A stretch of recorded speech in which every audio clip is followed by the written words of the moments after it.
ከወደ ትግራይ ጉድ የሚያስብል አሳሳቢ ጉዳዮች መሰማታቸውን እንደቀጠሉ ነው። መጠነ ሰፊው እስር እናቶችን በጅምላ ወደ ማሰር አምርቷል። የህወሓት ባለስልጣናት ምላሻቸውን ሰጥተውበታል። ጥንቅራችን እስሩንም ምላሾችንም አካቶ ይዟል። ማህበራዊ ሚዲያ ላይ በተደጋጋሚ በሚያወጧቸው አወዛጋቢ መልእክቶቻቸው የሚታወቁት የዩጋንዳው ፕሬዝዳንት ልጅና የዩጋንዳ ጦር ዋና አዛዥ የሆኑት ጀነራል ሞዚ ካይኔሬበባ በሰሞኑ በኤክስ ገጻቸው ላይ ኢትዮጵያን የተመለከተ መልእክት አስፍረው በኢትዮጵያውያን ዘንድ መነጋገሪያ ሆነዋል። የትግራይ ጦርነት ደጋሚ ቢነሳ ከማን ጎን እንደሚቆሙ አቋማቸውን ይፋ አድርገዋል። ለህወሓት መልእክት ሰደዋል። እያነጋገረ ያለውን የጀነራሉን መልእክት የምንመለከተው ይሆናል። የግብጽ ጦር ወደ ሱዳን ዘልቆ ገባ። የግብጽ ጦር በድሮን የታጀበ በከባድ መሳሪያ የታገዘና በእግረኛ ጦር የተከወነ ጥቃት በሱዳን ውስጥ ፈጽሟል። በርካቶች ሲገደሉ በሺዎች አካባቢውን ለቀው ወጥተዋል። ግብጽ ድንበር ውስጥ ስለፈጸመችው ጥቃት መረጃ ይዘናል። ሰላም ጤና ይስጥልኝ ክቡራን አድማጮች፣ አብራችሁን ስትቆዩ እነዚህና ሌሎችንም መረጃዎችን ታደምጣላችሁ። ለቻናላችን አዲስ ከሆኑ ሰብስክራይብ በማድረግ እንዲሁም ቪዲዮንም ላይክ በማድረግ ይጀምሩ። በቀጥታ ወደ ዝርዝር መረጃው። ከወደ ትግራይ አሳሳቢ የሆነ ጉዳይ መሰማቱን እንደቀጠለ ነው። የትግራይ ጊዜያዊ አስተዳደር ፕሬዝዳንት የነበሩት ሌተናንት ጀነራል ታደሰ ወረደ በእነ ደብረጽዮን ቡድን ገለል መደረጋቸውን ተከትሎ መላ ትግራይ ከባድ መከራ ውስጥ ገብታለች። እስሩ በየአቅጣጫው በርትቷል። ለወታደራዊ ግዳጅ እየተካሄደ ያለው አፈሳ በስፋት እንደቀጠለ ነው። የህወሓት ሰዎችም ስለ ወታደራዊ አስገዳጅ ምልመላው ጉዳይ ለመጀመሪያ ጊዜ ሰፋ አድርገው ምላሻቸውን ሰጥተዋል። በዚህ መሃል ግን አንድ አስገራሚ ክስተት የተፈጠረ መሆኑን በዛሬው ዕለት ቢቢሲ አማርኛው ድህረ ገጽ ባስነበበው ትግራይን የተመለከተ ሰፋ ያለ ሪፖርቱ አመላክቷል። ይኸው አሁን በክልሉ የተስፋፋው መጠነ ሰፊ እስርን በተመለከተ ጉዳዩን አሳሳቢ ያደረገው እናቶች በጅምላ መታሰራቸው ነው። መረጃውን ከስፍራ ያጠናቀረው ቢቢሲ ያመላከተው ለእናቶች እስር ምክንያት የሆነው ልጆቻቸውን ለውትድርና ስጡ በሚል ነው። በመንገድም በስራ ቦታም በመዝናኛና በስፖርት ማዘውተሪያ ቦታዎች ሳይቀር የወጣቶች የግዳጅ ወታደራዊ አፈሳው በመጠናከሩ በርካቶች አካባቢያቸውን ለቀው እየተሰወሩ መሆኑ ታውቋል። አንዳንዶችም ክልሉን ለቀው ወደ መሀል ሀገር ለመሰደድም ተገደዋል። በዚህ መሃል እንደ ቢቢሲ የዛሬው ዘገባ ከሆነ አሁን በትግራይ ተጠያቂ የሆነ ያሉት ልጆቻቸውን እንዲሁም ባሎቻቸውን ካሉበት አምጡና አስረክቡን እየተባለ ያሉት ወላጆችና ሚስቶች ናቸው። ዘገባው በትግራይ ምስራቃዊ ዞን ውቅሮ ከተማ ልጆቻችሁን ወይም ባሎቻችሁን ለውትድርና አሰልፉ የሚለውን የአስተዳዳሪዎች ቅስቀሳ ያልተቀበሉ ወደ 50 የሚጠጉ እናቶች ከግንቦት 13 ቀን 2018 ዓ.ም ጀምሮ ለአንድ ሳምንት እንደታሰሩ ቢቢሲ ከስፍራው የደረሰኝ መረጃ አመላክቷል ሲልም አስታውቋል።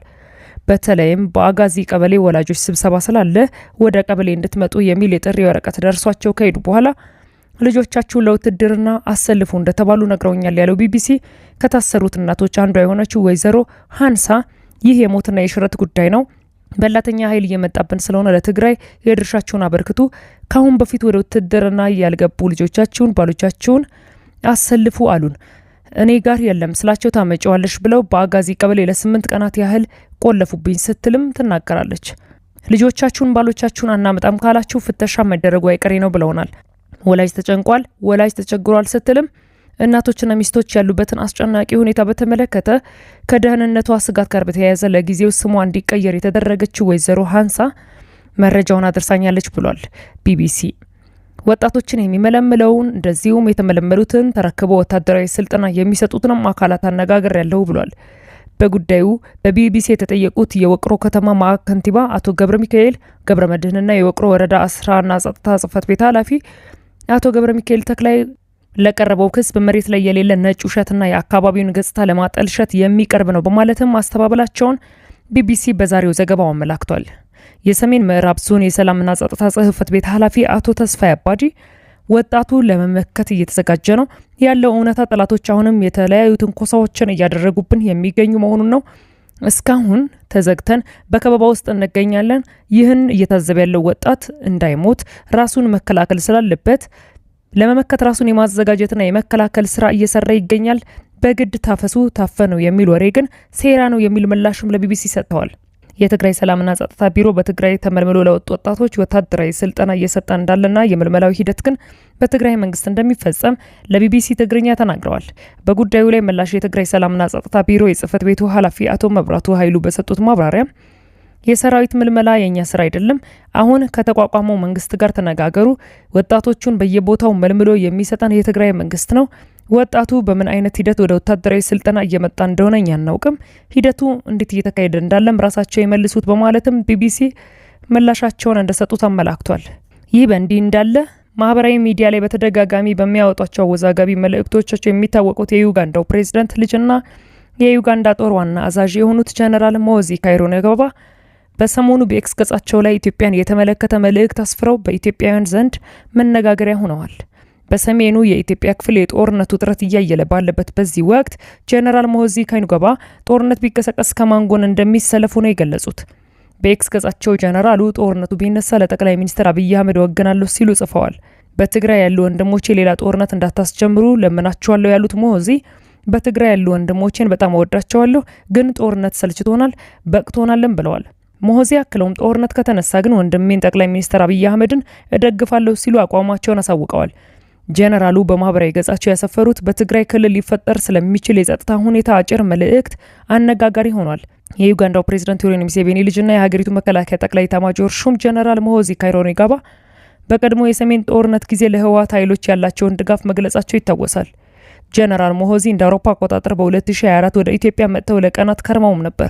ጀነራሉ በቆይታቸው ከፊልድ ማርሻል ብርሃኑ ጁላና ከጠቅላይ ሚኒስትር አብይ አህመድ ጋር ቆይታ ማድረጋቸውን መዘገቡ ይታወሳል። ጀነራል ሞዚ አዲስ አበባ ላይ ከጠቅላይ ሚኒስትር አብይ አህመድ ጋር በነበራቸው ቆይታ ያደረጉት ንግግር መረጃ ሰጪ ነበር ያሉም ሲሆን እንደዚሁም ጠቅላዩ በአህጉር ያሉ ብልህና ደፋር መሪ ናቸው ሲሉ በማህበራዊ ሚዲያቸው ከጉዞ መልስ አስፍረውም ነበር። ሞዚ በቀጠናው ጉዳዮች የሚሰጧቸው አስተያየቶች ዲፕሎማሲያዊ ውጥረቶችና ውዝግቦችን ሲፈጥሩም ይታወቃል። ስለ ሱዳን ጦርነት ያደረጉት ንግግር አንዱ ሲሆን የሱዳን ተፋላሚዎች ጦርነቱን የማያቆሙ ከሆነ ካርቱም ላይ ያሉ ጎረምሶች ጦርነቱ ምን ማለት እንደሆነ የማያውቁ ከሆነ እናሳያቸዋለን ሲሉ መዛታቸውም የሚታወስ ነው።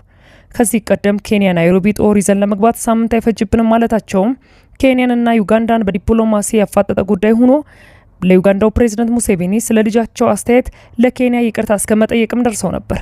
ጀነራሉ በዚህ አወዛጋቢ አንደበታቸው ከስልጣን ተቀንሰውም ነበር። የዩጋንዳው ጀነራል ሞዚ እንደ አውሮፓውያን አቆጣጠር በ2021 በጦርነቱ መባቻና ህወሓት ወደ አዲስ አበባ በተጠጋበት ወቅት በኤክስ ገጻቸው የህወሓት ኃይሎችን ቲዲኤፍ በማለት በስም ጠቅሰው መደገፋቸውን ገልጸውም ነበር። በተጨማሪም የኢትዮጵያ መንግስት የሰብአዊ መብት ጥሰቶችን ፈጽሟል ሲሉም ከሰው ነበር። በጊዜው የጀነራሉ አወዛጋቢ አስተያየት ኢትዮጵያና ዩጋንዳን ዲፕሎማሲያዊ ግንኙነት ውጥረት ውስጥም አስገብቶት ነበር። በወቅቱ የዩጋንዳው መከላከያ ሚኒስተር ጀነራሉ የሰጡትን አስተያየት የግል አቋማቸው እንጂ የመንግስት ይፋዊ አቋም እንዳይደለም ማስተባበሉም የሚታወስ ነው። ክቡራን አድማጮች ለሳቱ ያጠናቀርኩላችሁ መረጃ ይህን ይመስል ነበር። ከጥቂት ሰዓታት በኋላ በሌሎች መደመጥ ካለባቸው መረጃዎች ጋር እንደገና የመመለስ ይሆናል። እስከዚያው መልካም ቆይታ